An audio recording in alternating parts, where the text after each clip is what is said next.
नमस्कार दोस्तों, कैसे हो आप सब। बहुत बहुत स्वागत है आपका सरकारी परीक्षा के इस डेली करंट अफेयर्स वाले वीडियो में।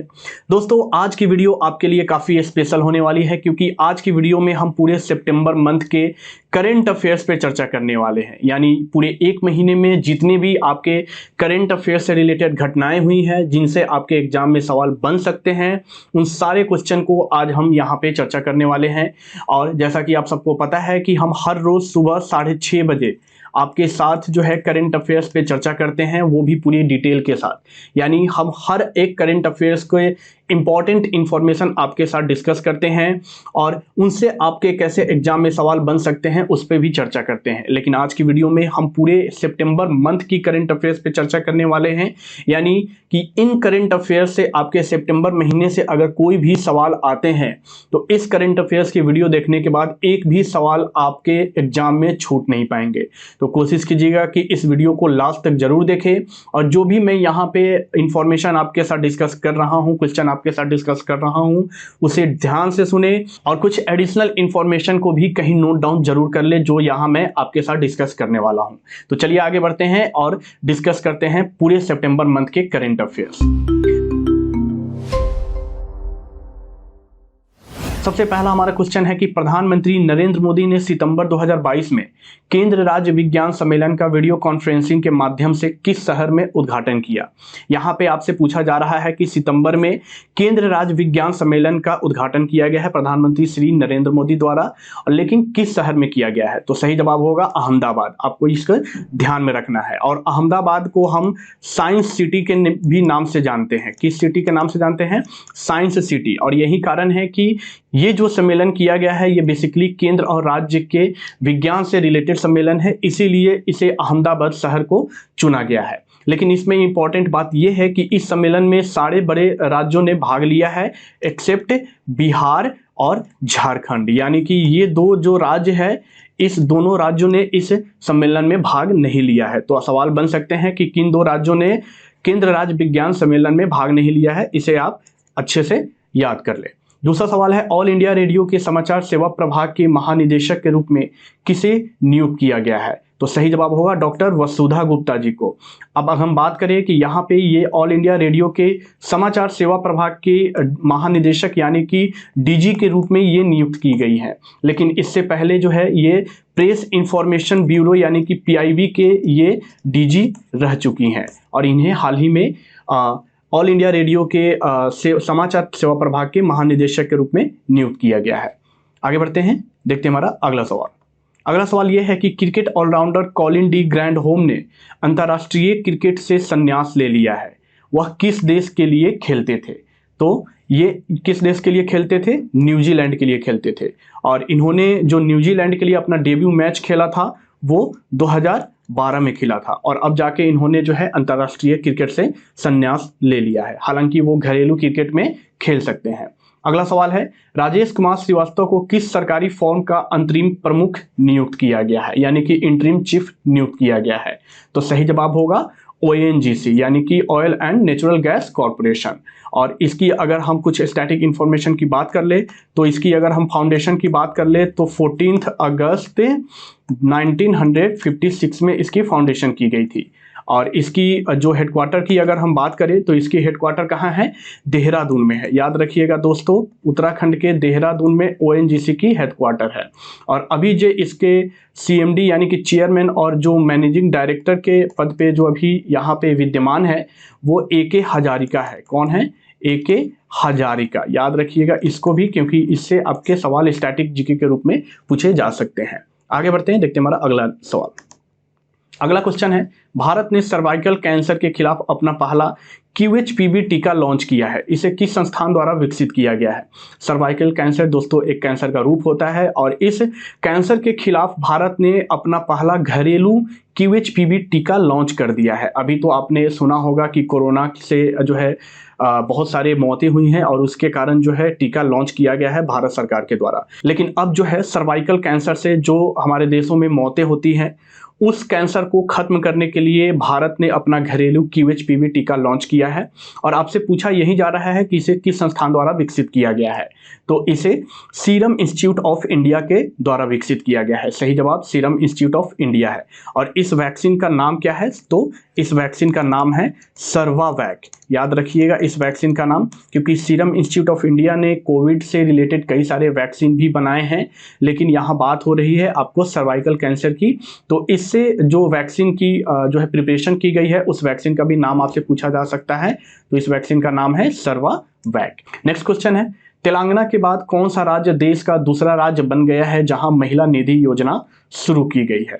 तो दूसरा राज्य तेलंगाना के बाद बना है वो राजस्थान है। यानी ये जो महिला निधि योजना है, ये बेसिकली जितने भी राजस्थान राज्य की जो संपत्तिहीन महिलाएं हैं उनको आसानी से लोन प्रोवाइड करने के लिए ये महिला निधि योजना की शुरुआत की गई है। और भारत का जो पहला ऐसा राज्य है जिसने इस योजना को शुरू किया था वो तेलंगाना राज्य है, और दूसरा राज्य है वो राजस्थान। यहाँ आपसे पूछा जा रहा है दूसरा राज्य, तो आपका जवाब होगा राजस्थान। ओके, आगे बढ़ते हैं, देखते हैं हमारा अगला सवाल। अगला सवाल ये है कि किस राज्य के शिक्षा विभाग ने प्रशासनिक और शैक्षिक अपडेट के लिए ई गवर्नेंस पोर्टल समर्थ का उद्घाटन किया है? तो इसका सही जवाब होगा उत्तराखंड। यानी ये एक पोर्टल है जो कि जितने भी उत्तराखंड राज्य के जो शिक्षा विभाग के प्रशासनिक और जो शैक्षिक अपडेट है इसी पोर्टल के माध्यम से किए जाएंगे। यानी जितने भी स्टूडेंट्स या यूनिवर्सिटीज़ या स्कूल्स हैं वो सारे के सारे इसी पोर्टल के माध्यम से ये सारे के सारे इंफॉर्मेशन यहाँ से पा सकते हैं। और अगर हम उत्तराखंड प्रदेश के अगर इस पोर्टल की बात करें तो जो ये ई गवर्नेंस पोर्टल समर्थ शुरू किया गया है, इसमें प्रदेश के 5 राजकीय विश्वविद्यालय और 119 राजकीय महाविद्यालय, याद रखिएगा ये आंकड़ा, और 21 राजकीय सहायता प्राप्त महाविद्यालय ये सीधे के सीधे इस पोर्टल से जुड़ गए हैं। तो आपको यहाँ ध्यान रखना है कि 5 राजकीय विश्वविद्यालय, 119 राजकीय महाविद्यालय और 21 राजकीय सहायता प्राप्त महाविद्यालय, ये तीनों के तीनों महाविद्यालय जो है इस ई गवर्नेंस पोर्टल समर्थ से सीधे के सीधे जुड़ गए हैं इस योजना का लाभ लेने के लिए। अगला सवाल है, अखिल भारतीय फुटबॉल महासंघ के नए अध्यक्ष के रूप में किसे चुना गया है? तो अखिल भारतीय फुटबॉल महासंघ के नए अध्यक्ष जो बने हैं वो कल्याण चौबे बने हैं, और कल्याण चौबे ने बाईचुंग भूटिया को हराकर, इनको डिफीट करके ये पद इन्होंने जीता है। और अखिल भारतीय फुटबॉल महासंघ जो है ये हमारे भारत देश के जितने भी फुटबॉल के जो गेम्स होते हैं उनकी ये एक फेडरेशन है, और इसी फेडरेशन के नए अध्यक्ष के रूप में कल्याण चौबे जी की नियुक्ति की गई है। नेक्स्ट हमारा अगला सवाल है, 64वें रेमन मैग्सेसे पुरस्कार से कितने पुरस्कार प्राप्तकर्ताओं को सम्मानित किया गया है? 64वें रेमन मैग्सेसे पुरस्कार बहुत ही इंपॉर्टेंट पुरस्कार है दोस्तों। इस पुरस्कार को आप याद रखिएगा क्योंकि इस पुरस्कार को एशियाई नोबेल पुरस्कार भी बोला जाता है। एशियाई नोबेल पुरस्कार भी इसे बोला जाता है। तो ये पुरस्कार काफ़ी ज़्यादा इम्पॉर्टेंट है और इसे याद रखना जरूरी है। लेकिन 64वें रेमन मैग्सेसे पुरस्कार यानी इस साल कितने लोगों को ये पुरस्कार दिया गया है? तो हमारा सही जवाब होगा 4 लोगों को ये पुरस्कार दिया गया है। और 4 लोगों में कौन कौन है? तो पहला है सोथेरा छिम, याद रखिएगा इनके नाम क्योंकि यहाँ नाम पे क्वेश्चन नहीं है, लेकिन मैं आपको यहाँ पे नाम बता देता हूँ। दूसरा है तदाशी हटोरी। तीसरे हैं बर्नाडेट जैमेड्रिड,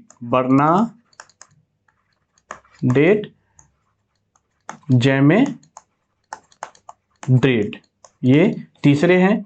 और जो चौथे हैं जिन्हें रेमन मैग्सेसे पुरस्कार से इस साल सम्मानित किया गया है वो गैरी बेंचेगिव। नाम थोड़े से उटपटे हैं लेकिन आपको इनको याद रखना जरूरी है क्योंकि ये चारों के चारे वही पर्सन हैं जिन्हें इस साल रेमन मैग्सेसे पुरस्कार से सम्मानित किया गया है। अच्छा, इससे आपके स्टैटिक जीके में सवाल ये बन सकते हैं कि भारत के पहले रेमन मैग्सेसे पुरस्कार प्राप्तकर्ता कौन थे? तो जो भारत के पहले रेमन मैग्सेसे पुरस्कार प्राप्तकर्ता थे वो विनोबा भावे थे, और इन्हों इन्हें जो पुरस्कार दिया गया था वो 1958 में दिया गया था। ये आपके स्टैटिक जीके से पूछे जा सकते हैं कि ये जो विनोबा भावे थे ये भारत के पहले रेमन मैग्सेसे पुरस्कार प्राप्त करता थे और इस पुरस्कार को एशियाई नोबेल पुरस्कार भी कहा जाता है। नेक्स्ट, पवन कुमार बोरठाकुर को किस राज्य का मुख्य सचिव नियुक्त किया गया है? तो पवन कुमार बोरठाकुर को जो चीफ सेक्रेटरी के रूप में नियुक्त किया गया है वो असम राज्य के चीफ सेक्रेटरी के रूप में इन्हें नियुक्त किया गया है। नेक्स्ट, केरल के किस जिले को राज्य का 5वां पूर्ण डिजिटल बैंकिंग जिला घोषित किया गया है? यानी यहाँ पे जितने भी अब बैंकिंग की जा रही है वो पूरी तरह डिजिटल हो चुकी है और ये जो जिला है ये 5वां पूर्ण डिजिटल बैंकिंग जिला है केरल का। तो हमारा सही जवाब होगा अलपुझा। और अगर हम बात करें तो यहाँ पे आपको केरल से रिलेटेड एक और करंट अफेयर्स अभी हाल ही में यहाँ पे हुए हैं, वो है कि पुलमपारा जो है ये देश का पहला पूर्ण डिजिटल साक्षरता वाला पहला ग्राम पंचायत बन गया है। कौन? पुलमपारा। ये केरल का ही एक ग्राम पंचायत है और ये सिर्फ केरल का ही नहीं बल्कि पूरे देश का पूर्ण डिजिटल साक्षरता प्राप्त करने वाला ये पहला ग्राम पंचायत बन गया है। पूर्ण डिजिटल साक्षरता प्राप्त करने वाला, यानी ये पूरी तरह जो है यहाँ पे जितने भी आपको अगर हम एजुकेशन की बात कर ले तो यहाँ पे सारे के सारे लोग पूरी तरह डिजिटलाइज्ड एजुकेशन प्राप्त कर चुके हैं और ये भारत का पहला ग्राम पंचायत है।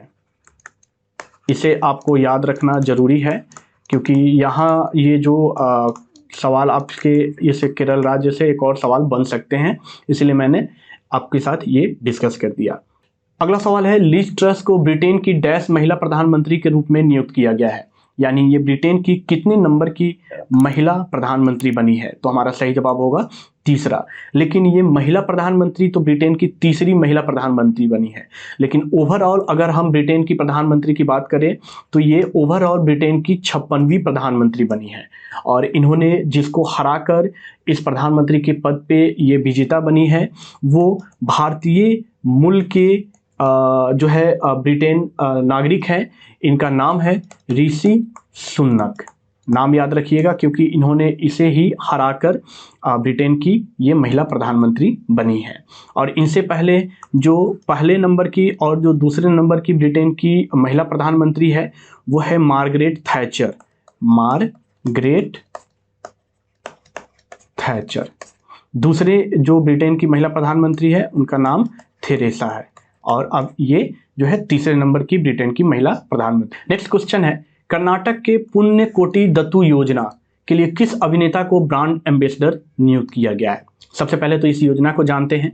ये जो योजना है ये बेसिकली जितने भी कर्नाटक राज्य में काऊ है उसको गोद लेने वाला योजना है, यानी कुछ अमाउंट आपको यहाँ पे एडवांस पे करने पड़ेंगे और आप ये गाय को गोद ले सकते हैं। तो उसी से रिलेटेड ये योजना है और इस योजना के लिए एक अभिनेता को ब्रांड एम्बेसडर के रूप में कर्नाटक सरकार द्वारा नियुक्त किया गया है और वो बने हैं सुदीप। तो सुदीप के बारे में आप जानते होंगे, ये किच्चा सुदीप के नाम से जो है साउथ फिल्म में काफ़ी मशहूर है और यही कर्नाटक के पुण्यकोटि दत्तू योजना के ब्रांड एम्बेसडर बने हैं। नेक्स्ट है, भारतीय सेना प्रमुख मनोज पांडे को किस देश की सेना के जनरल का मानद पद प्रदान किया गया है? मतलब आपसे पूछा जा रहा है कि दूसरे देश की सेना के जनरल का मानद पद प्रदान किया गया है भारतीय सेना प्रमुख मनोज पांडे को, लेकिन वो कौन सा देश है जिसने भारतीय सेना प्रमुख मनोज पांडे को अपने देश की सेना का जनरल का मानद पद प्रदान किया है? तो सही जवाब होगा नेपाल, यानी नेपाल देश ने ये पद भारतीय सेना प्रमुख मनोज पांडे जी को ये प्रदान किया है। आगे बढ़ते हैं, देखते हैं हमारा अगला सवाल। अगला सवाल है कि प्रधानमंत्री नरेंद्र मोदी ने पीएम श्री योजना की घोषणा की है, यह योजना निम्नलिखित में से किससे संबंधित है? यानी कि पीएम श्री योजना ये बहुत ही इंपॉर्टेंट योजना है और ये जो योजना है ये शिक्षा से संबंधित योजना है और इस योजना में प्रधानमंत्री के द्वारा यानी कि भारत सरकार के द्वारा कुछ स्कूल की ओपनिंग की जा रही है भारत में और वहाँ पे ये जो स्कूलें हैं ये काफ़ी एडवांस फैसिलिटी स्टूडेंट को प्रोवाइड करेगी और काफ़ी कम बजट में स्टूडेंट के शिक्षा को कंप्लीट करने का कार्य करेगी। यही इस योजना का मुख्य विचार है। अगला सवाल है कि राष्ट्रपति द्रौपदी मुर्मू द्वारा कितने शिक्षकों को राष्ट्रीय शिक्षक पुरस्कार 2022 से सम्मानित किया गया है। सबसे पहले ये जानने की जरूरत है कि ये जो राष्ट्रीय शिक्षक पुरस्कार दिया गया है ये कब दिया गया है। तो ये नेशनल टीचर्स डे के दिन 5 सितंबर को दिया गया है। पूरे जितने भी हमारे देश के जो सम्मानित शिक्षक हैं जिन्होंने अपने फील्ड में काफ़ी अहम योगदान दिया है, उन शिक्षकों को इस सम्मान से सम्मानित किया गया है हमारे देश की राष्ट्रपति श्रीमती द्रौपदी मुर्मू जी द्वारा। लेकिन आपसे नंबर की बात कर रहे हैं कि इस बार कितने शिक्षकों को इस सम्मान से सम्मानित किया गया है, तो टोटल नंबर है 46। अच्छा, ये जो सम्मान दिया गया है ये नेशनल टीचर्स डे के दिन दिया गया है, लेकिन आपको पता है कि वर्ल्ड टीचर्स डे भी मनाया जाता है। और ये कब मनाया जाता है, तो ये 5 अक्टूबर यानी कि 1 महीने बाद, यानी कि 5 सितंबर के ठीक 1 महीने बाद वर्ल्ड टीचर्स डे सेलिब्रेट किया जाता है। और ये दोनों के थीम जो है अलग अलग हैं, तो आपको इन दोनों को थीम को भी याद रखना बहुत ज़रूरी है, क्योंकि इस क्वेश्चन में आपको कंफ्यूज आप मत होइएगा, क्योंकि यहाँ पे थीम से रिलेटेड भी आपके सवाल बन सकते हैं। अगला सवाल है 22वीं दुबई ओपन चैंपियनशिप का खिताब किसने जीता है। तो 22वीं दुबई ओपन चैंपियनशिप का जो खिताब जीता है वो अरविंद चिदम्बरम ने जीता है। और ये जो चैंपियनशिप है ये बेसिकली चेस से रिलेटेड चैंपियनशिप है। और इस चैंपियनशिप में जो अगर हम दूसरे स्थान की बात करें तो इसमें जो दूसरे स्थान पे रहे हैं वो रमेश बाबू प्रज्ञानंद रहे हैं। यानी इस चैंपियनशिप के जो फर्स्ट विजेता हुए हैं वो अरविंद चिदम्बरम हुए हैं, लेकिन जो दूसरे नंबर पे इस चैंपियनशिप में रहे हैं वो आर बाबू प्रज्ञानंद जी रहे हैं। अब यहाँ पे आपको ये जानने की ज़रूरत है कि ये जो चैंपियनशिप है ये बेसिकली चेस से रिलेटेड चैंपियनशिप है और काफ़ी इंपॉर्टेंट चैंपियनशिप है चेस से रिलेटेड, तो इसे आप ज़रूर याद रखिएगा। अगला सवाल है मुशफिकुर रहीम ने T20 मैच से संन्यास ले लिया, वह किस देश के खिलाड़ी है। अब यहाँ पे आपको स्पोर्ट्स से रिलेटेड क्वेश्चन है कि ये किस देश के खिलाड़ी है जिन्होंने अभी हाल ही में T20 मैच से संन्यास ले लिया है। तो ये किस देश के खिलाड़ी हैं, बांग्लादेश के खिलाड़ी मुशफिकुर रहीम। और ये बांग्लादेश के स्टार विकेट कीपर बैटर है, यानी कि ये बांग्लादेश के विकेट जो है ये कीपिंग भी करते थे और साथ ही साथ ये बांग्लादेश के बहुत ही स्टार बैटर भी थे। इन्होंने अभी हाल ही में T20 मैच से संन्यास ले लिया है। नेक्स्ट सवाल है भारत का पहला जयग्राम किस राज्य सरकार द्वारा स्थापित किया गया है। जयग्राम यानी कि ये जो ग्राम पंचायत है, यानी कि ये जो विलेज है ये पूरी तरह जो है इन्वायरमेंट फ्रेंडली विलेज है और ये भारत का पहला जयग्राम विलेज है। और किस राज्य सरकार द्वारा इस विलेज की स्थापना की गई है, यानी कि घोषणा की गई है, यानी कि ये किस राज्य में सिचुएटेड है, तो सही जवाब होगा त्रिपुरा, याद रखिएगा। अगला क्वेश्चन है किस राज्य सरकार ने छात्राओं के लिए पुदुमई पेन योजना शुरू की है। सबसे पहले तो आपको इस योजना के बारे में जानने की जरूरत है कि पुदुमई पेन योजना क्या है। तो ये एक ऐसा योजना है जिसमें राज्य के सरकारी स्कूलों में 5वीं से 12वीं तक, कौन से क्लास से लेकर 5वीं से 12वीं तक पढ़ने वाली छात्राओं को स्नातक या डिप्लोमा पूरा करने के लिए 1000 की मासिक सहायता प्रदान की जाएगी। ये इस राज्य सरकार के द्वारा प्रदान की जाएगी। लेकिन किस राज्य की सरकार के द्वारा इस योजना की शुरुआत की गई है, तो सही जवाब है तमिलनाडु। यानी कि तमिलनाडु राज्य सरकार के द्वारा जितने भी सरकारी स्कूल में 5वीं से लेकर 12वीं तक पढ़ने वाली छात्राएं हैं उनको उनके स्नातक या डिप्लोमा पूरे करने तक हर महीने 1000 रुपए की जो है वो मासिक सहायता इस राज्य सरकार के द्वारा दी जाएगी। आगे बढ़ते हैं, देखते हैं हमारा अगला सवाल है सुरेश रैना ने क्रिकेट के सभी प्रारूपों से संन्यास ले लिया है। उन्होंने कुल कितने एक दिवसीय मैच खेले हैं। तो हमारा यहाँ पे जो ऑप्शन दिख रहा है 226, 220, 126 या 78। तो टोटल उन्होंने जो एक दिवसीय मैच खेले हैं वो 226 खेले हैं। और इन्होंने जो अभी हाल ही में इंटरनेशनल T20 क्रिकेट से इन्होंने संन्यास लिया है। और इससे पहले ये MS धोनी के साथ ही ये वनडे से इन्होंने संन्यास ले लिया था। यानी कि जब MS धोनी ने वनडे क्रिकेट से संन्यास लिया था उसके कुछ घंटे बाद ही सुरेश रैना ने भी अपने संन्यास की घोषणा कर दी थी। लेकिन ये सिर्फ T20 मैच में खेलते थे और अब जाकर इन्होंने T20 मैच से भी संन्यास ले लिया है। तो अब ये पूरी तरह क्रिकेट के सभी प्रारूपों से इन्होंने संन्यास ले लिया है। लेकिन आपसे यहाँ सवाल पूछा जा रहा था कि टोटल कितने वनडे मैच इन्होंने खेले थे। तो टोटल 226 मैच खेले थे। अगला सवाल है, संजय वर्मा को किस देश में भारत के अगले उच्चायुक्त के रूप में नियुक्त किया गया है? तो संजय वर्मा जिस देश में भारत के अगले उच्चायुक्त बने हैं वो देश है कनाडा। नेक्स्ट सवाल है, केरल के कौन से 2 शहर UNESCO global network of learning cities में शामिल हुए हैं? आपसे यहाँ पे केरल के सिर्फ उन 2 शहरों के बारे में पूछे जा रहे हैं जिसको यूनेस्को के द्वारा global network of learning cities में शामिल किया गया है, और ये 2 शहर है नीलांबूर और त्रिशूर। अगला सवाल है, भारतीय नौवहन निगम के अध्यक्ष और प्रबंध निदेशक के रूप में किसे नियुक्त किया गया है? यानी कि उसके अध्यक्ष और प्रबंध निदेशक यानी कि चेयरमैन और मैनेजिंग डायरेक्टर के रूप में किसे नियुक्त किया गया है? तो सही जवाब होगा विनेश कुमार त्यागी को। आगे बढ़ते हैं, देखते हैं हमारा अगला सवाल। अगला सवाल है, किस सेवा प्रदाता को बीसीसीआई के सभी अंतर्राष्ट्रीय और घरेलू मैचों के लिए शीर्षक प्रायोजन अधिकार दिए गए हैं, यानी स्पॉन्सरशिप दिए गए हैं? तो वो दिए गए हैं मास्टर कार्ड को। यानी कि अब जितने भी इंटरनेशनल मैचेस होंगे या जितने भी डोमेस्टिक मैचेस होंगे जिसमें बीसीसीआई के द्वारा आयोजन किए जाएंगे, इन सारे मैचेस में जो स्पॉन्सरशिप सौंपी गई है वो मास्टर कार्ड को सौंपी गई है। नेक्स्ट क्वेश्चन है, न्यायमूर्ति एम दुरईस्वामी को किस राज्य की अदालत का कार्यवाहक मुख्य न्यायाधीश नियुक्त किया गया है? कार्यवाहक यानी कि ये इसके मुख्य न्यायाधीश नहीं है। जब तक परमानेंट मुख्य न्यायाधीश नहीं बन जाते तब तक के लिए ये इस अदालत के कार्यवाहक मुख्य न्यायाधीश बने हैं। और ये किस अदालत के बने हैं? तो मद्रास उच्च न्यायालय के, यानी कि मद्रास हाई कोर्ट के। अगला सवाल है, सैमुअल जोसेफ जेबराज को किस बैंक का उप प्रबंध निदेशक नियुक्त किया गया है? तो इन्हें जो है आईडीबीआई बैंक के उप प्रबंध निदेशक नियुक्त इन्हें किया गया है, यानी कि डिप्टी मैनेजिंग डायरेक्टर के रूप में इन्हें आईडीबीआई बैंक के रूप में नियुक्त किया गया है सैमुअल जोसेफ जेबराज को। यह नाम भी आपको याद रखना जरूरी है। Pacific space journey writers affiliation यानी जिसे हम शॉर्ट फॉर्म में पटवा बोलते हैं, द्वारा किस भारतीय राज्य को वर्ल्ड वाइड ट्रेवल अवार्ड 2023 से सम्मानित किया गया है?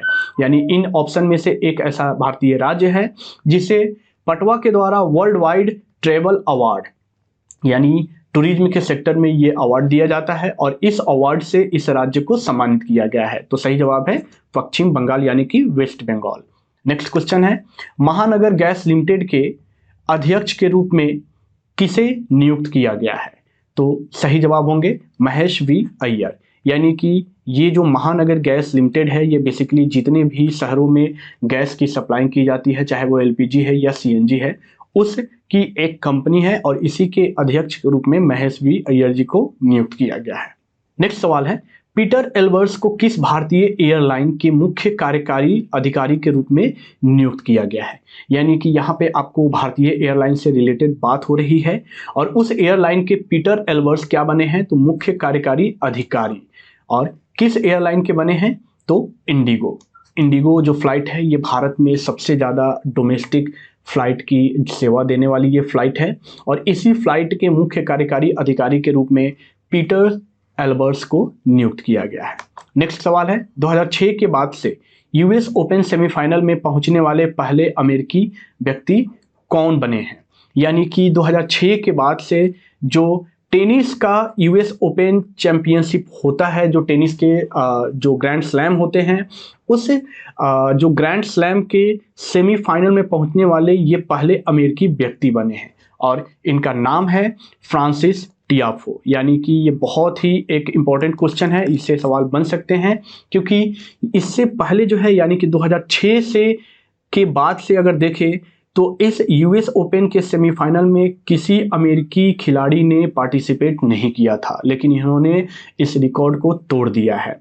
और यूएस ओपन यानी कि टेनिस के जो 4 ग्रैंड स्लैम खेले जाते हैं, इसके लिस्ट आपको हमारे सरकारी परीक्षा के ऑफिशियल वेबसाइट पे मिल जाएंगे। तो आपको क्या करना है कि इस सरकारी परीक्षा के ऑफिशियल वेबसाइट पे जाना है, वहाँ पे जाकर ये जो टेनिस के ग्रैंड स्लैम के जो विजेता बने हैं अलग अलग वर्ग में, अलग अलग श्रेणी में, और जो उप विजेता बने हैं उनके नाम को अच्छे से याद कर लेना है। वहाँ पे हर एक विजेता, उप विजेता और किस वर्ग में ये विजेता बने हैं और कौन कौन से जो टेनिस के ग्रैंड स्लैम हुए हैं उनमें कौन कौन विजेता बने हैं, इन सारे की लिस्ट जो है आपको सरकारी परीक्षा के ऑफिशियल वेबसाइट पे अवेलेबल करा दी गई है। आप वहाँ जाए और उनके सारे नाम को अच्छे से याद कर ले। अगला सवाल है, Neeraj Chopra diamond league 2022 finals का खिताब जीतने वाले पहले भारतीय बन गए। कितने मीटर की भाला फेंक के लिए उन्होंने यह खिताब जीता है? आपसे यहाँ सवाल पूछा जा रहा है कि सबसे पहले तो ये रिकॉर्ड बना है। रिकॉर्ड ये है कि ये जो डायमंड लीग का खिताब इन्होंने जीता है ये किसी पहले भारतीय पुरुष के द्वारा जीता गया खिताब है।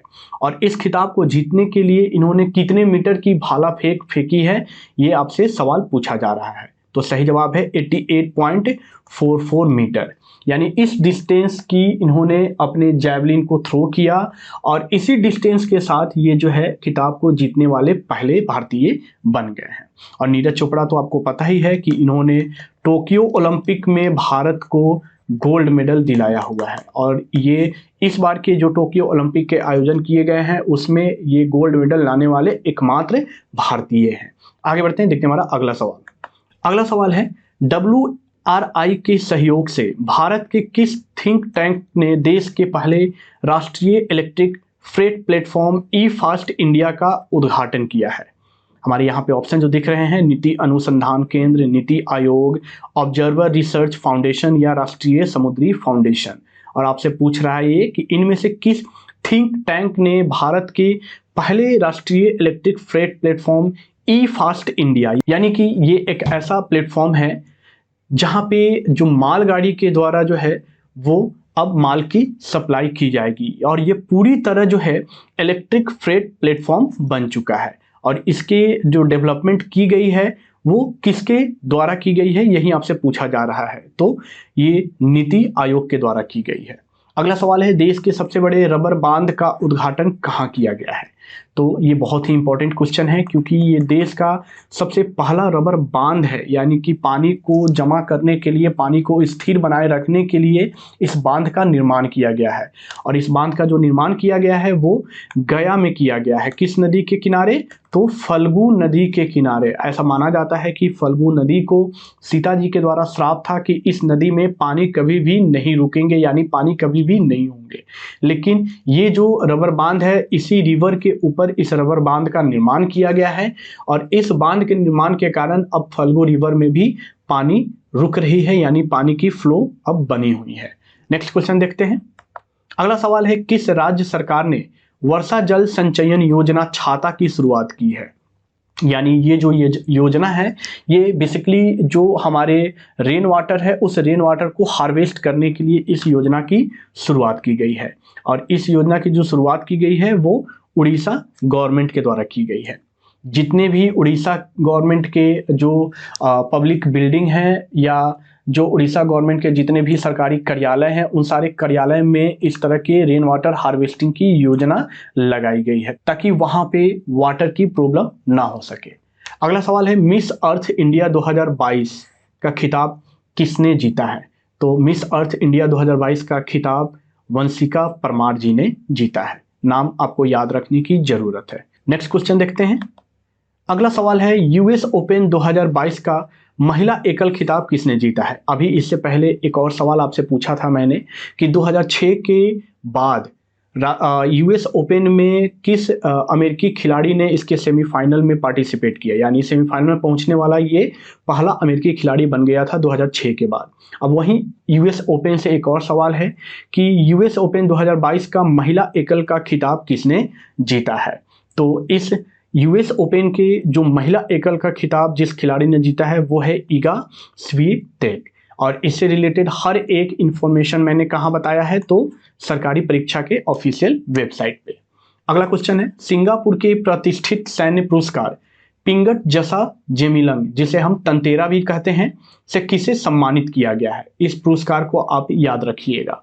और इस पुरस्कार से एडमिरल सुनील लांबा जी को सम्मानित किया गया है। किन्हें? एडमिरल सुनील लांबा जी को। और ये सिंगापुर का एक बहुत ही प्रतिष्ठित सैन्य पुरस्कार है। इस पुरस्कार से एडमिरल सुनील लांबा जी को अभी हाल ही में सम्मानित किया गया है। नेक्स्ट क्वेश्चन है, ऑस्ट्रेलियाई कप्तान एरॉन फिंच ने क्रिकेट के किस प्रारूप से संन्यास की घोषणा की है?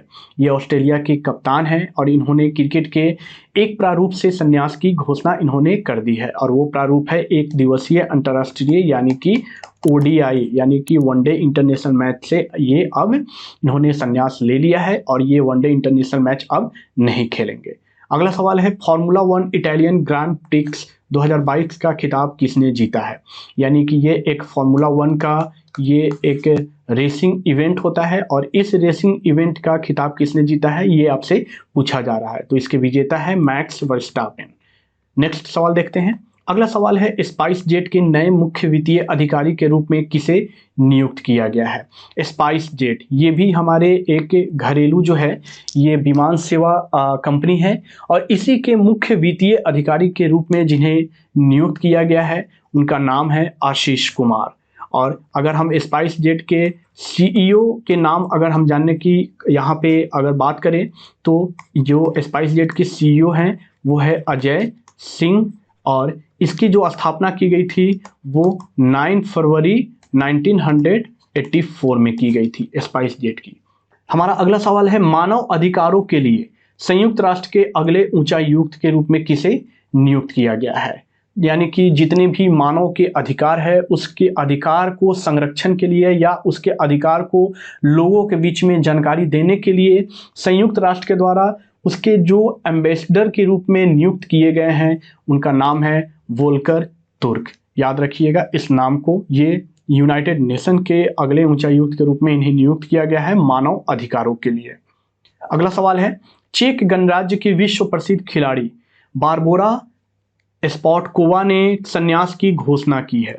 वह किस खेल की खिलाड़ी है? ये बहुत ही एक फेमस खिलाड़ी है और ये कहाँ की खिलाड़ी है? तो चेक गणराज्य की खिलाड़ी है। और ये किस खेल की खिलाड़ी है? तो ये जैवलिन थ्रो की खिलाड़ी है और इन्होंने अभी हाल ही में संन्यास की घोषणा की है। इन्होंने बताया कि अब इनका शरीर जो है ये इन्हें संन्यास के लिए प्रेरित कर रहा है, यानी संन्यास लेने के लिए इन्हें कह रहा है और ये अब जो है भाला फेंक की जो खेल खेलती थी ये अब इस खेल को नहीं खेल पाएंगी, यानी ये इस खेल से संन्यास ले लिया है इन्होंने। भारतीय सेना की खरगा कोर और भारतीय वायुसेना द्वारा संयुक्त अभ्यास गगन स्ट्राइक का आयोजन कहाँ किया गया है?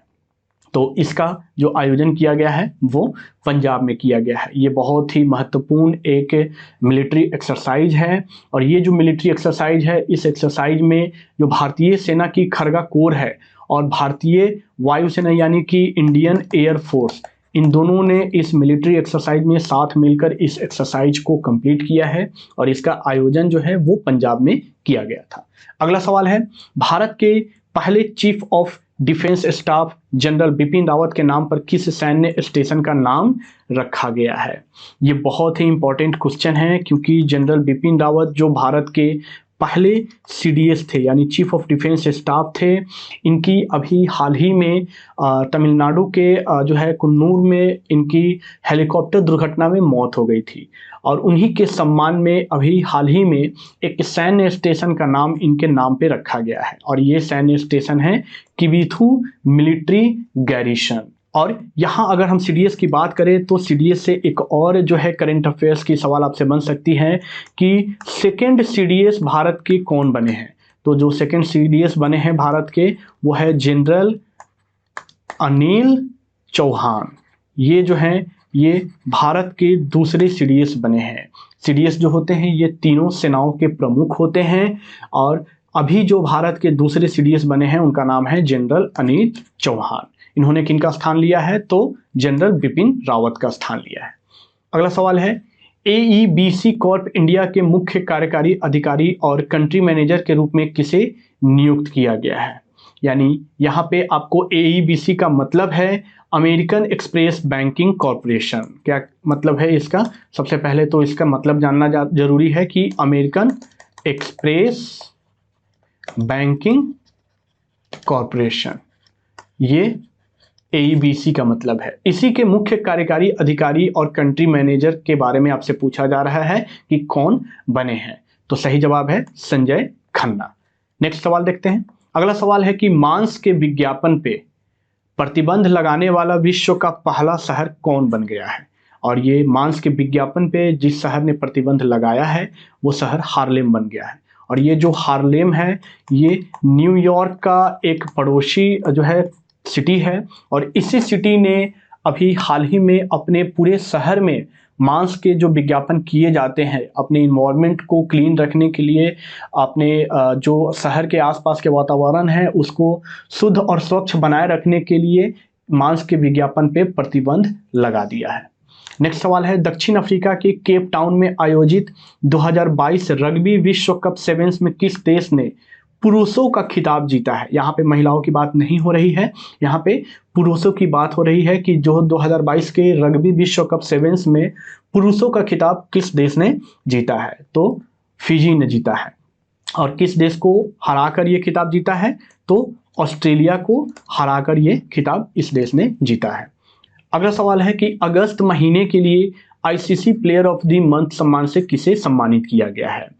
यानी यहाँ पे सिर्फ अगस्त महीने के लिए आपसे प्लेयर ऑफ द मंथ की बात हो रही है, लेकिन हर एक मंथ जो है आईसीसी के द्वारा प्लेयर ऑफ द मंथ के सम्मान दिए जाते हैं, और आपको हर एक मंथ के प्लेयर ऑफ द मंथ की जो खिताब जिस खिलाड़ी ने जीता है उसकी एक लिस्ट बना लेनी है और उसे अच्छे से याद रखने हैं। चलिए बात करते हैं कि अगस्त महीने के लिए आईसीसी के द्वारा प्लेयर ऑफ द मंथ का खिताब जिन्हें दिया गया है वो है सिकंदर रजा।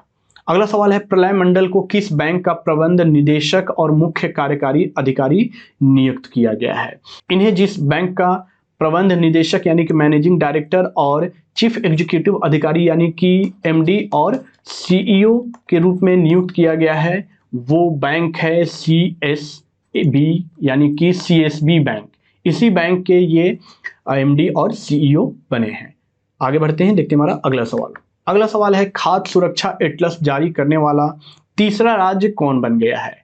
और जो खाद्य सुरक्षा एटलस यानी कि जितने भी इस राज्य में फूड से रिलेटेड जो दुकानें हैं या फूड से रिलेटेड जो स्टॉल है वो पूरी तरह प्रमाणित है कि नहीं, वो पूरी तरह सुरक्षित है नहीं, इस तरह की एटलस जारी करने वाला जो तीसरा राज्य भारत का बना है वो बना है झारखंड। अगला सवाल है, वाणिज्य के नए सचिव के रूप में किसे नियुक्त किया गया है? यानी कि जो कॉमर्स के नए सेक्रेटरी बने हैं उनका नाम क्या है, आपसे यहाँ पे पूछा जा रहा है। उनका नाम है सुनील बर्थवाल और ये वाणिज्य के नए सचिव बने हैं। आगे बढ़ते हैं, देखते हैं हमारा अगला सवाल। अगला सवाल है कि भारत के 76वें शतरंज ग्रैंड मास्टर कौन बने हैं? ये बहुत ही इंपॉर्टेंट क्वेश्चन है क्योंकि ये क्वेश्चन से आपके स्पोर्ट्स अगर कैटेगरी से सवाल आते हैं तो बनने की संभावना बहुत ज़्यादा है। भारत के 76वें जो शतरंज ग्रैंड मास्टर बने हैं वो हैं प्रणव आनंद, यानी कि ऑप्शन बी यहाँ पे सही होगा। अगला सवाल है कि यूनिसेफ के नए सद्भावना राजदूत के रूप में किसे नियुक्त किया गया है? और जो यूनिसेफ के अभी नई सद्भावना राजदूत बनी है उनका नाम है वैनेसा नकाते और ये एक क्लाइमेट एक्टिविस्ट है, यानी कि इनका जो है क्लाइमेट के प्रति बहुत ही प्यार है और ये जो है क्लाइमेट के प्रति लोगों के बीच में जागरूकता फैलाने का कार्य करती है। और ये कहाँ की है? तो ये नाइजीरिया की एक क्लाइमेट एक्टिविस्ट है, इसे आप याद रखिएगा।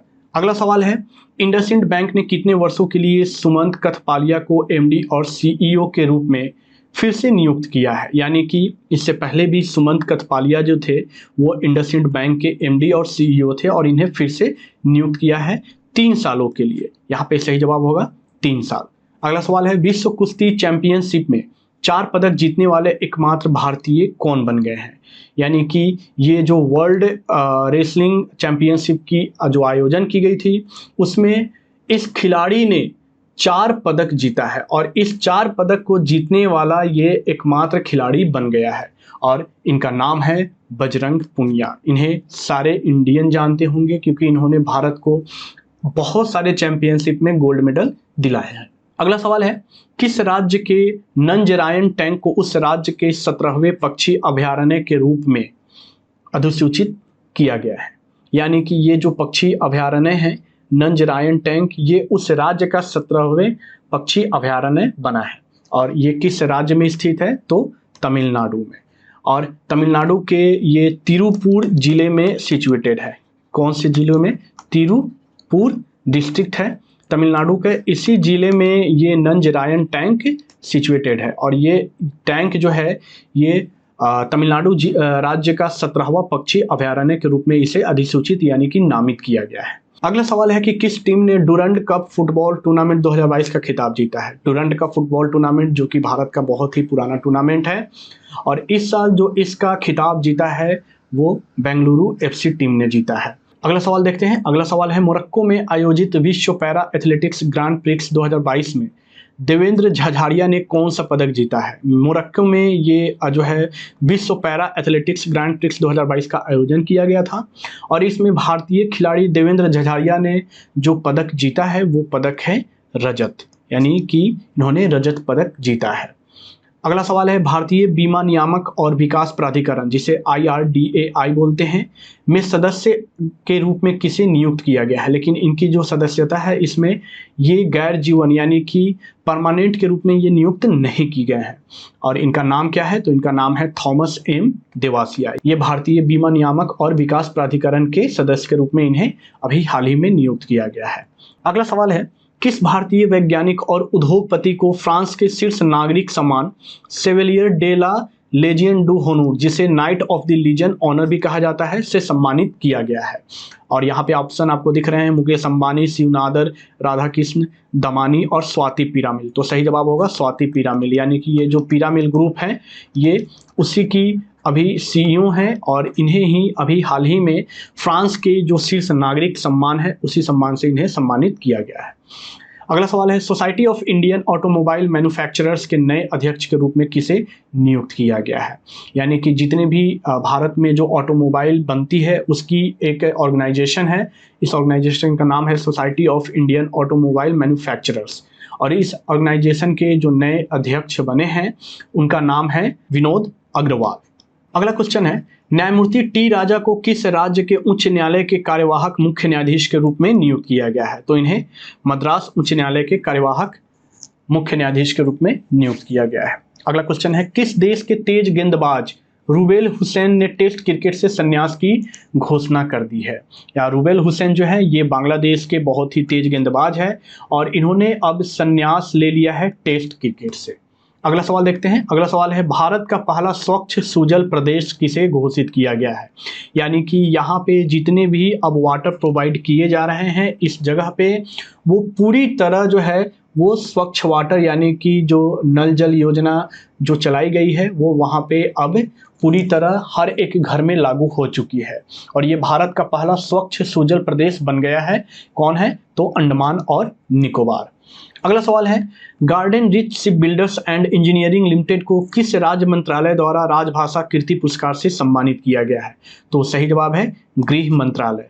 याद रखिएगा यहाँ पे ऑप्शन में आपको ऐसे ऑप्शन दिए गए हैं जिससे आप कंफ्यूज हो सकते हैं, क्योंकि ये जो है ये शिप बिल्डिंग से रिलेटेड है। यहाँ पे नागरिक उड्डयन मंत्रालय, वाणिज्य और उद्योग मंत्रालय और जनजातीय मामलों के मंत्रालय भी ऑप्शन में शामिल है। तो आप बिल्कुल भी कंफ्यूज ना हो, क्योंकि इसे जिस मंत्रालय द्वारा राजभाषा कीर्ति पुरस्कार से सम्मानित किया गया है वो मंत्रालय है गृह मंत्रालय। नेक्स्ट क्वेश्चन है, किस देश की राजधानी का नाम बदलकर अस्ताना कर दिया गया है? तो जो अस्ताना जिस देश की राजधानी का नाम बदलकर किया गया है वो है कजाकिस्तान, और पहले इसकी राजधानी का नाम क्या था? नूर सुल्तान। लेकिन नूर सुल्तान से पहले भी इसकी जो राजधानी थी वो अस्ताना ही थी, और बाद में इसकी राजधानी का नाम नूर सुल्तान कर दिया गया था, और फिर से नूर सुल्तान से बदलकर अब कर दिया गया है अस्ताना। अगला सवाल है, किस राज्य के मुख्यमंत्री ने जन शिकायतों को दूर करने के लिए CM Da Haisi web portal launch किया है? मणिपुर के मुख्यमंत्री ने ये वो वेब पोर्टल का उद्घाटन किया है। इसमें अब जितने भी मणिपुर के जो आम जनता है वो इस पोर्टल के माध्यम से अब अपनी शिकायत जो है मुख्यमंत्री तक पहुंचा सकते हैं। अगला सवाल है, भारतीय मीडिया की सुर्खियों में रहे ओबान, फ्रेडी, सावना, आशा, सिबली, सैसा और सासा क्या है? यहाँ पे आपको नाम दिए हुए हैं, ये भारतीय मीडिया की सुर्खियों में थे, लेकिन ये एक्चुअली में है क्या? ऑप्शन है टाइफून, घास स्थल, चीता या फल। तो सही जवाब होगा चीता। यानी भारत में जो नामीबिया से जो 8 चीते लाए गए थे उन 8 चीतों के ये नाम है, ओबान, फ्रेडी, सावना, आशा, सिबली, सैसा और सासा। इस चीते के नाम आपको याद रखने हैं और ये सारे के सारे नाम नामीबिया गवर्नमेंट के द्वारा दिए गए थे, लेकिन हमारे भारत देश के प्रधानमंत्री जिन्होंने इस चीता को, जो कुनो नेशनल पार्क है उसमें इन्होंने इन चीता को छोड़ा था, कुनो नेशनल पार्क। और ये कहाँ है? तो ये एमपी में है। और इसी नेशनल पार्क में हमारे देश के प्रधानमंत्री नरेंद्र मोदी ने इन 8 चीतों को छोड़ा है और उन्होंने उनमें से एक चीता का नाम आशा भी दिया है। तो इस नाम से भी सवाल बन सकते हैं कि आशा नाम जो दिया गया है चीता का, वो किनके द्वारा दिया गया है। ठीक है, इसे आप जरूर याद रखिएगा। और ये कब छोड़े गए थे? तो 17 सितंबर 2022 को ये कुनो नेशनल पार्क में छोड़े गए थे। और जिस विमान से इनको लाए गए थे वो बोइंग 747 विमान था। कौन था? बोइंग 747। अगला सवाल है, कितने वर्षों की सेवा के बाद आईएनएस अजय को सेवा मुक्त कर दिया गया है, यानी आईएनएस अजय को डीकमीशनिंग कर दिया गया है? तो 32 वर्षों के सेवा के बाद। नेक्स्ट सवाल है, किस देश ने महिला सैफ चैंपियनशिप 2022 का खिताब जीता है? ये महिला सैफ चैंपियनशिप 2022 का खिताब जिस देश ने जीता है वो देश बांग्लादेश है। और इसका आयोजन कहाँ किया गया था? तो इसका आयोजन नेपाल के काठमांडू में किया गया था। अगला सवाल है, ऑस्कर 2023 में भारत की आधिकारिक प्रविष्टि के रूप में किस गुजराती फिल्म की घोषणा की गई है? यानी ऑस्कर 2022 के लिए जिस गुजराती फिल्म को भेजा गया है उसका नाम आपसे यहाँ पे पूछा जा रहा है। तो उसका नाम है छेलो सो। इस नाम को याद रखिएगा। अगला सवाल है, कश्मीर के किस उत्पाद को घरेलू और विदेश दोनों स्तरों पर जीआई टैग प्रदान किया गया है? यानी कि अब ये जो उत्पाद है ये सिर्फ भारत में ही नहीं बल्कि विदेशों में भी अपनी मार्केटिंग को बरकरार रखेगा, यानी कि विदेशों में भी अब इसके ग्राहक बन रहे हैं।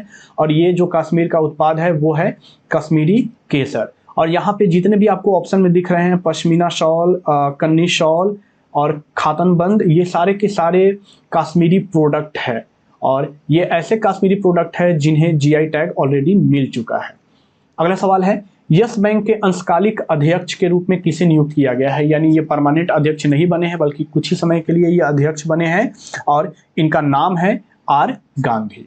अगला सवाल देखते हैं। अगला सवाल है, भारत का पहला पूर्ण हाथ प्रत्यारोपण कहाँ किया गया है? यानी यहाँ पे जो प्रत्यारोपण की गई है वो कंधे से लेकर पूरे हाथ का प्रत्यारोपण किया गया है। और ये कहाँ किया गया है? तो अमृता अस्पताल कोची में किया गया है। लेकिन यहाँ पे आपको ऑप्शन दिख रहे हैं, अमृता अस्पताल फरीदाबाद। और ये जो अस्पताल है ये एशिया का सबसे बड़ा प्राइवेट मल्टी स्पेशलिटी हॉस्पिटल है। ये अभी इसका उद्घाटन हमारे देश के प्रधानमंत्री श्री नरेंद्र मोदी द्वारा किया गया था। और ये एशिया का सबसे बड़ा यानी कि Asia largest private multi speciality hospital है, जिसमें इतने बेड हैं जो एशिया के किसी भी हॉस्पिटल में इतने बेड शामिल नहीं है। अगला सवाल है, उत्तर चैनल को पार करने वाला सबसे उम्र दराज तीसरा भारतीय और पूर्वोत्तर का पहला व्यक्ति कौन बन गया है? यानी यहाँ पे आपसे पूछा जा रहा है कि उत्तर चैनल यानी कि नॉर्थ चैनल को पार करने वाला सबसे ये उम्रदराज तीसरा भारतीय व्यक्ति है। लेकिन अगर हम नॉर्थ ईस्ट स्टेट की बात करें तो वहाँ का ये पहला व्यक्ति है और इनका नाम है एल्विस अली हजारिका। आगे बढ़ते हैं, देखते हैं हमारा अगला सवाल। अगला सवाल है, निम्नलिखित में से किस उद्योगपति को पीएम केयर्स फंड का ट्रस्टी नियुक्त किया गया है?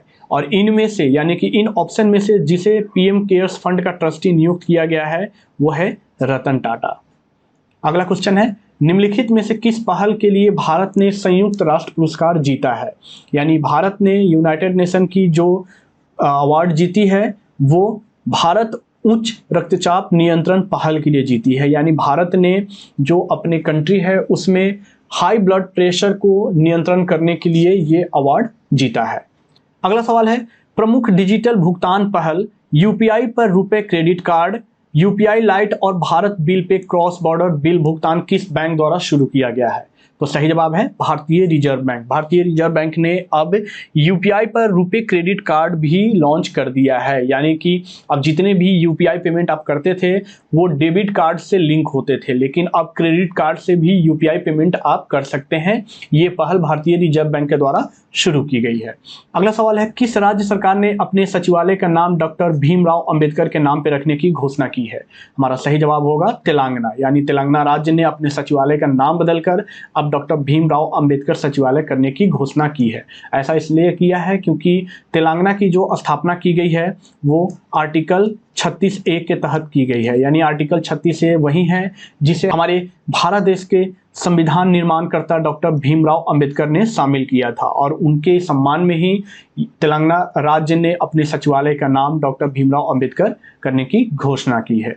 नेक्स्ट क्वेश्चन है, 2022 WTA चेन्नई ओपन चैंपियनशिप का एकल खिताब किसने जीता है? तो सही जवाब होगा लिंडा फ्रुविटोरवा, और ये इन्होंने जो है 2022 WTA चेन्नई ओपन चैंपियनशिप का एकल खिताब इन्होंने जीता है। 2023 में भारत की पहली मोटो जीपी वर्ल्ड चैंपियनशिप रेस कहाँ आयोजित होगी? ये बहुत ही एक इम्पॉर्टेंट क्वेश्चन है, क्योंकि ये जो रेस आयोजित होने वाली है ये भारत में होने वाली है, और ये भारत की पहली मोटो जीपी वर्ल्ड चैंपियनशिप रेस होगी। और इसका आयोजन कहाँ किया जाएगा? तो इसका आयोजन नोएडा के बुध इंटरनेशनल सर्किट यानी कि BIC में किया जाएगा। अगला सवाल है, भारत के पहले डुंगोंग संरक्षण रिजर्व की घोषणा किस राज्य में की गई है? सबसे पहले डुंगोंग तो ये एक समुद्री प्रजाति है, और ये समुद्री प्रजाति काफ़ी जो है हमारे एक्सटिंक्ट स्तर पे पहुंच चुका है। उसी के संरक्षण की जो अभी घोषणा की गई है वो किस राज्य में की गई है, यही आपसे पूछा जा रहा है। तो सही जवाब होगा तमिलनाडु राज्य में। अगला सवाल है, भारत के सबसे लंबे रिवर क्रूज की घोषणा किन शहरों के बीच की गई है? यानी ये जो क्रूज चलाई जाएगी ये भारत की सबसे लंबी रिवर क्रूज होगी, और इसकी जो घोषणा की गई है वो वाराणसी और बोगीबील के बीच की गई है। बोगीबील कहाँ है? तो बोगीबील आसाम में है। नेक्स्ट सवाल है, राष्ट्रीय सुशासन केंद्र के महानिदेशक के रूप में किसे नियुक्त किया गया है? यानी NSGG के जो नए डायरेक्टर जनरल बने हैं उनका नाम क्या है, यहां आपसे पूछा जा रहा है। तो सही जवाब होगा भरत लाल। महाराष्ट्र के वन्य जीव सद्भावना राजदूत के रूप में किसे नियुक्त किया गया है? तो महाराष्ट्र के जो वन्य जीव सद्भावना राजदूत बनी है वो बनी है रवीना टंडन जी।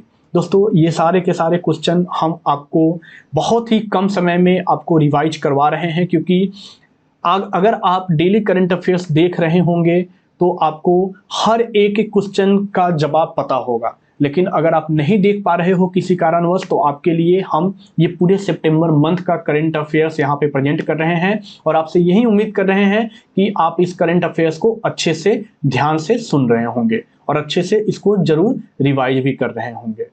अगला सवाल है, अनिल खन्ना ने भारतीय ओलंपिक संघ के किस पद से हाल ही में इस्तीफा दे दिया है?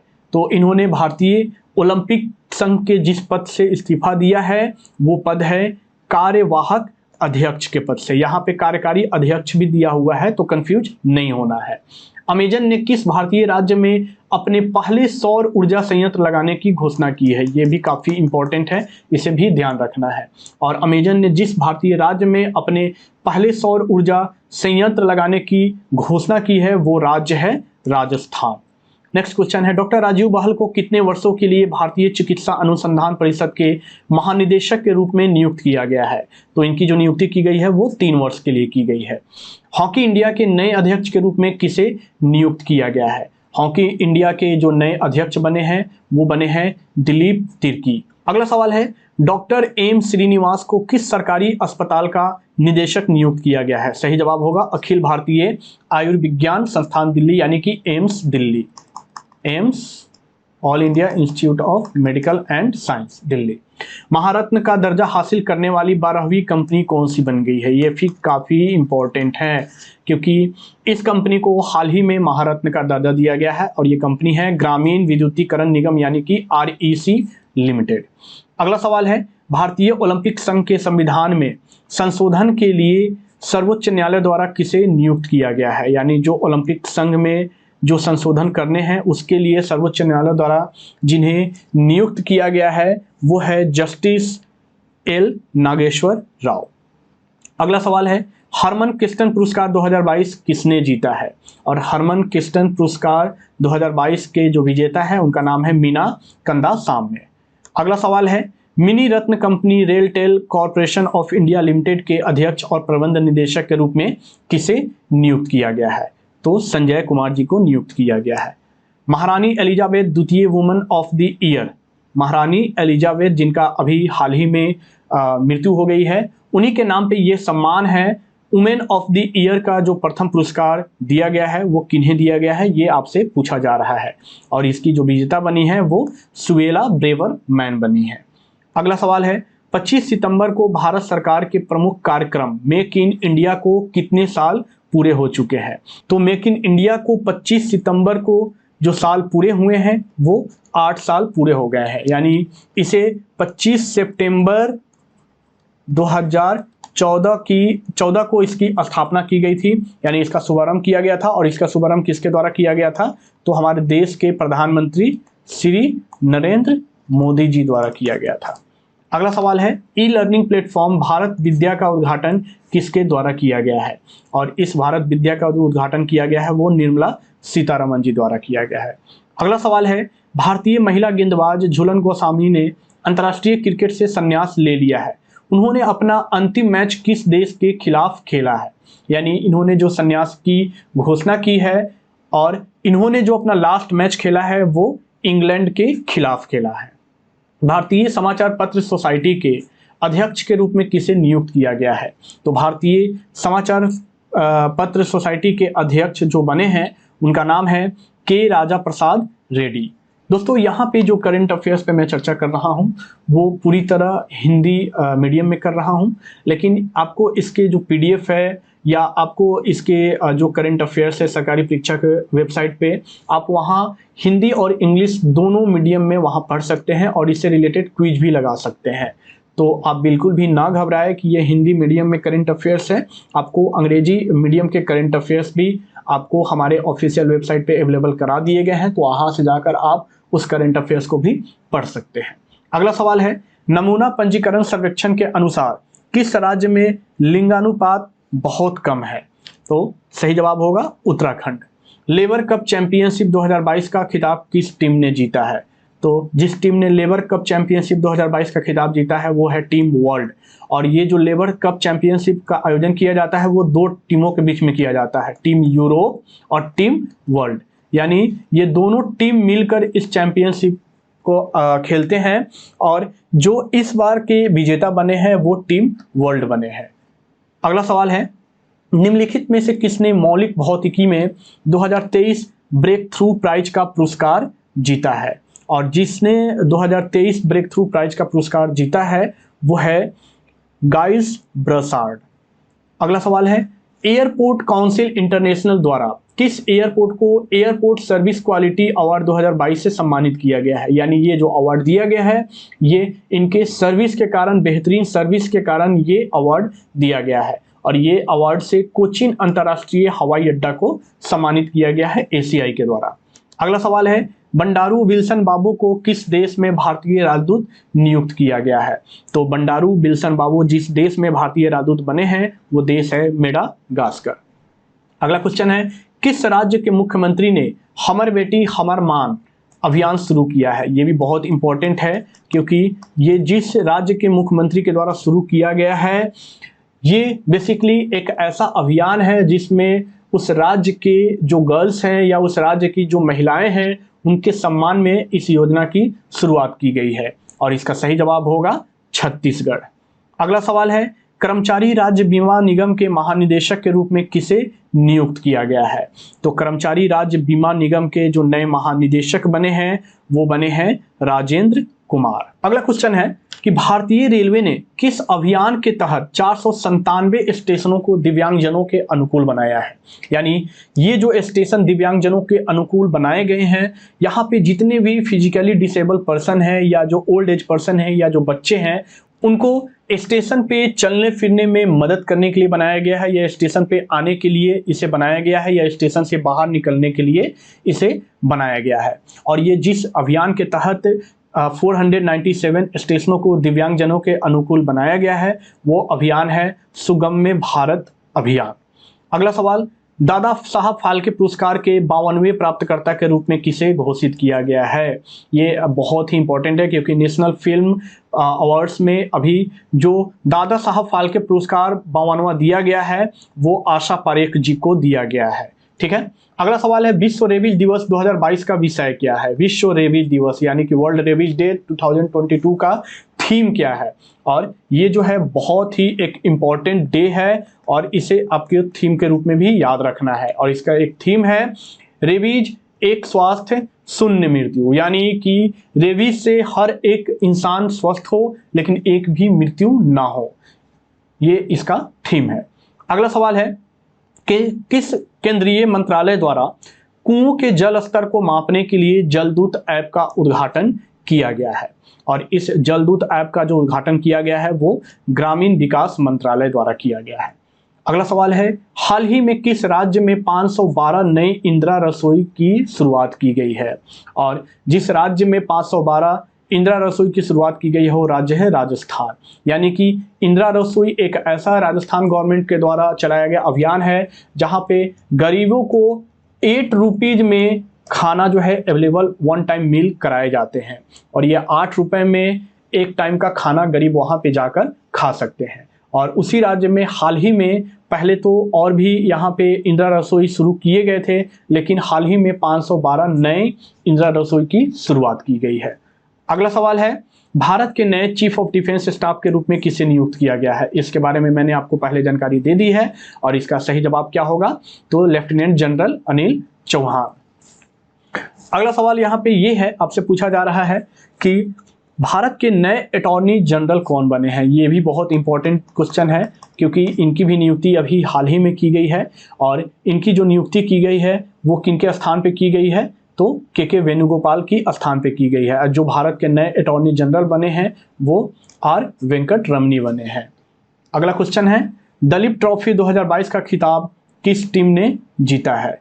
तो जो दलीप ट्रॉफी 2022 का खिताब जीता है वो वेस्ट जोन टीम ने जीता है और वेस्ट जोन ने साउथ जोन को हराकर ये खिताब अपने नाम किया है। भारतीय डेटा सुरक्षा परिषद के नए सीईओ के रूप में किसे नियुक्त किया गया है? तो विनायक गोडसे जी को भारतीय डेटा सुरक्षा परिषद के नए सीईओ के रूप में नियुक्त किया गया है। अगला सवाल है, अजय कुमार श्रीवास्तव को किस बैंक का अगला एमडी और सीईओ नियुक्त किया गया है? तो अजय कुमार श्रीवास्तव जिस बैंक के नए एमडी और सीईओ बने हैं वो बैंक है इंडियन ओवरसीज बैंक, यानी ये इंडियन ओवरसीज बैंक के नए एमडी और सीईओ बने हैं। ग्लोबल इनोवेशन इंडेक्स, ये भी बहुत ही इंपॉर्टेंट क्वेश्चन है, इसे भी आप कहीं याद ध्यान रखें या इसे कहीं नोट कर ले।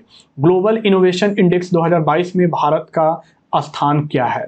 तो इस ग्लोबल इनोवेशन इंडेक्स में भारत का जो नया स्थान है वह है 40 और इससे पहले जो भारत का स्थान था वो 46 था और उससे भी पहले यानी कि 2015 में जो भारत का स्थान था वो 81 था, यानी कि 81वां स्थान था 2015 में। लेकिन अब जाके भारत ने 135 देशों में, जो भारत का ग्लोबल इनोवेशन इंडेक्स है वो 135 देशों में अब इस बार की जो रैंकिंग है उसमें भारत का स्थान 40वां है और पहला जिसे दिया गया है वो स्विट्जरलैंड है। ये फर्स्ट जो है इस ग्लोबल इनोवेशन इंडेक्स में इसे स्थान दिया गया है।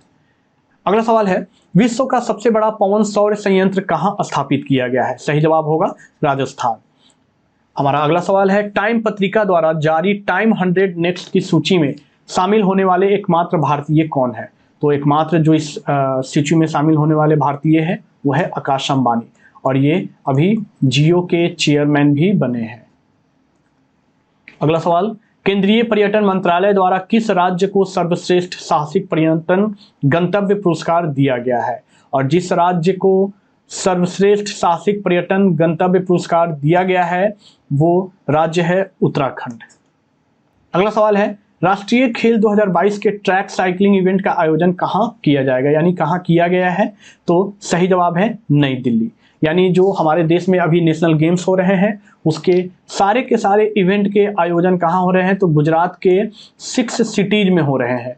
लेकिन एकमात्र साइकिलिंग इवेंट ऐसा है जिसका आयोजन जो है वो नई दिल्ली में किया जाना है। अगला सवाल, प्रधानमंत्री नरेंद्र मोदी ने दुनिया के पहले सीएनजी टर्मिनल की आधारशिला कहाँ रखी है? और प्रधानमंत्री ने इसकी जो आधारशिला रखी है वो गुजरात के भावनगर में रखी है। अगला क्वेश्चन ये है कि संयुक्त राष्ट्र एसडीजी एक्शन अवार्ड्स में चेंज मेकर का पुरस्कार किसने जीता है? सृष्टि बख्शी ने इस अवार्ड को अपने नाम किया है। अगला क्वेश्चन ये है कि केंद्रीय गृह मंत्री अमित शाह ने नई दिल्ली में किस स्थान से फिट इंडिया फ्रीडम मोटो राइड को हरी झंडी दिखाई है? और इन्होंने मेजर ध्यानचंद नेशनल स्टेडियम से ये फिट इंडिया फ्रीडम मोटो राइड को हरी झंडी यानी इसका शुभारंभ किया है। प्रधानमंत्री टीबी मुक्त भारत अभियान किनके द्वारा शुरू किया गया है? और ये बहुत ही इंपॉर्टेंट क्वेश्चन में से एक है, इसे भी आप कहीं नोट डाउन जरूर कर ले। और ये प्रधानमंत्री टीबी मुक्त भारत अभियान जो है हमारे देश की राष्ट्रपति द्रौपदी मुर्मू जी द्वारा शुरू किया गया है। अगला क्वेश्चन है, सितंबर 2022 में किस यूरोपीय फुटबॉल क्लब ने ग्राहम पॉटर को अपना नया मुख्य कोच नियुक्त किया है? तो सही जवाब होगा चेल्सी। ओगिलवी के नए सीईओ के रूप में किसे नियुक्त किया गया है? सही जवाब होगा देविका बुल चंदानी। हमारा आखिरी सवाल है, आईसीसी टी20 विश्व कप के लिए पाकिस्तान टीम के मेंटर के लिए पीसीबी द्वारा किसे नियुक्त किया गया है? और पाकिस्तान टीम के जो नए मेंटर बने हैं उनकी जो नियुक्ति की गई है पीसीबी के द्वारा, उनका नाम है मैथ्यू हेडन। और ये जो है ऑस्ट्रेलिया के बहुत ही एक फेमस क्रिकेटर हैं जिनकी नियुक्ति अभी हाल ही में पाकिस्तान टीम के मेंटर के रूप में की गई है। तो दोस्तों ये है हमारे पूरे सितंबर मंथ के इंपॉर्टेंट करेंट अफेयर्स, और उम्मीद करता हूं कि आपको आज की करंट अफेयर्स अच्छे से समझ में आई होगी। और हर एक करंट अफेयर्स को आप दोबारा एक बार अच्छे से रिवाइज जरूर कर लें, क्योंकि ये करंट अफेयर्स आपके क्वेश्चन के फॉर्म में है और ऐसे ही आपके एग्जाम में पूछे जाते हैं। सो मैंने आपको यहाँ पे करंट अफेयर्स को अच्छे तरीके से समझा दिया है, कुछ इंपॉर्टेंट पॉइंट पे भी मैंने यहाँ पे डिस्कशन कर लिया है। तो आप इस करंट अफेयर्स को एक बार और अच्छे से रिवाइज जरूर कर ले। और अगर आपको ये वीडियो पसंद आया है तो आप इस वीडियो को लाइक करें, अपने फ्रेंड अपने रिलेटिव के साथ शेयर करें और हमें कमेंट करके जरूर बताएं कि आपको आज का वीडियो कैसा लगा है। और सबसे जरूरी बात यह है कि आप इस चैनल को सब्सक्राइब जरूर कर ले अगर आप इस चैनल पर नए हैं, और बेल आइकन को भी दबा ले ताकि अगली वीडियो की नोटिफिकेशन आपको मिलती रहे। मिलते हैं आपसे अगले वीडियोज में, तब तक के लिए नमस्कार।